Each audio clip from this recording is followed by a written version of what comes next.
Hello everyone, welcome to 10 Principles of Economics. The 10 principles are here introduced here to give you an overview of what economy is all about. This principle has been divided into three parts. First part, how people make decisions. Second part, how people interact with each other. And third part, how the economy is a whole work.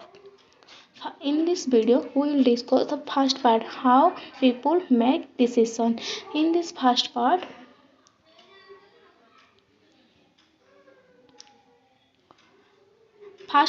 contains four principles. First principle, people face trade-off.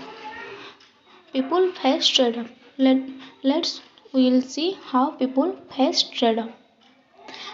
You may have heard the old saying, there is no such thing as a free lunch. To get something that we like, we as usual have to give up something else that we also like. Making decisions requires trading off one goal against another goal. Example of trade-off facing by an individual. Take an example of a student who must decide how to allocate her time. She or he can spend all her time in studying, or she or he can all spend her time in riding bicycle, or watching TV, or working. Take another example, trade-off facing by parents. Take an example of parents how deciding how to spend their family income. They can buy food, cloth, or vacation also. Family vacation, or they can save some of the family income for retirement or for the children's college education. When they choose to spend an extra rupee on one of these goods, they have to less rupee to spend on some other goods.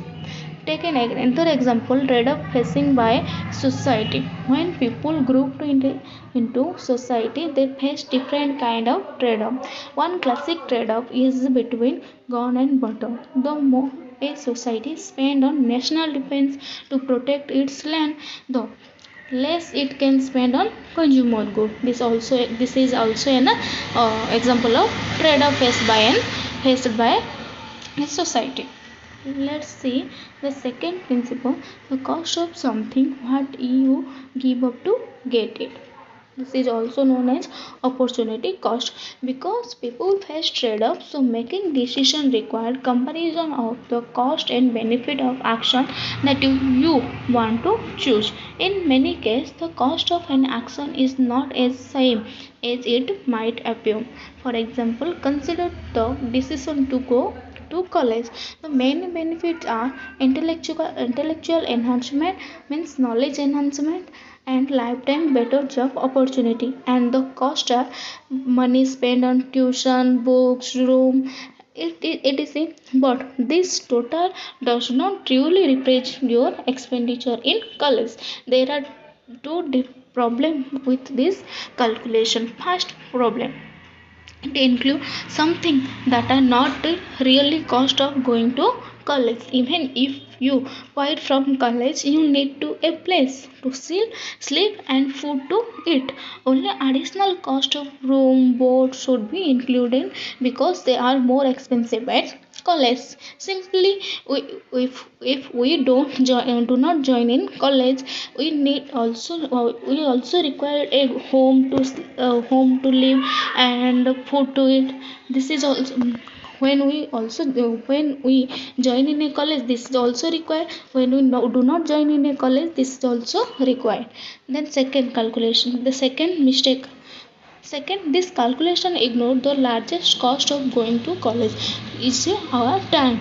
When you spend a year listening to lecture, reading textbook, and writing papers, you cannot spend that time working a job for earning money.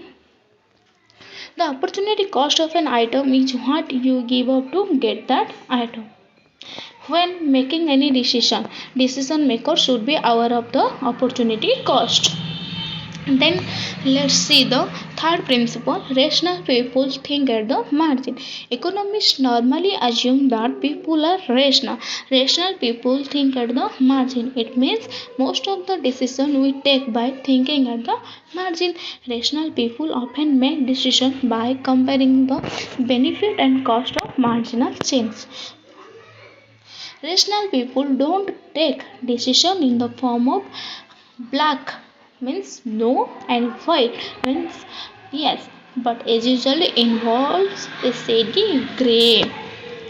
For example, at a dinner table, you don't take decision between fasting or eating, but we take decision whether to take extra chapati or not. So we compare the extra benefit of means the satisfaction um, from the extra chapati that will be derived from the extra chapati with extra cost that we have to pay for extra chapati in terms of wheat flour and LPG gas time and for health. A rational decision maker takes an action if and only if the marginal benefit of an action exceeds the marginal cost. A rational decision maker takes a rational decision maker takes an action if and only if the marginal benefit of an action exceeds the marginal cost. Okay, then move to fourth principle, that is people respond to incentive. A new word come in this part, incentive. Let's see. An incentive is something that induces a person to act. Means incentive is something that forces a person to act. Normally incentive is considered as a positive incentive, but we are also talking about negative incentive. It is in the form of reward. Incentive means reward means price. Positive intensive and negative incentive means punishment. Reward like low price, subsidy, discount, etc. Punishment are like high price, tax, fine, etc. For example, of considering price of good rises. Say higher price of a good provide an incentive for buyer to consume less and incentive for seller to produce more. Means here law of demand is applicable. When price rises, consumer are consuming less, and in this situation, because of higher price means higher profit, the producer want to produce more and more for getting profit.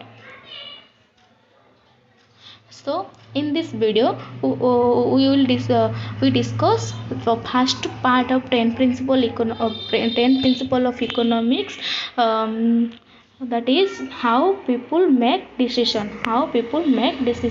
In later two video we will discuss the another two part, how people interact and how the economy as a whole work. Thank you.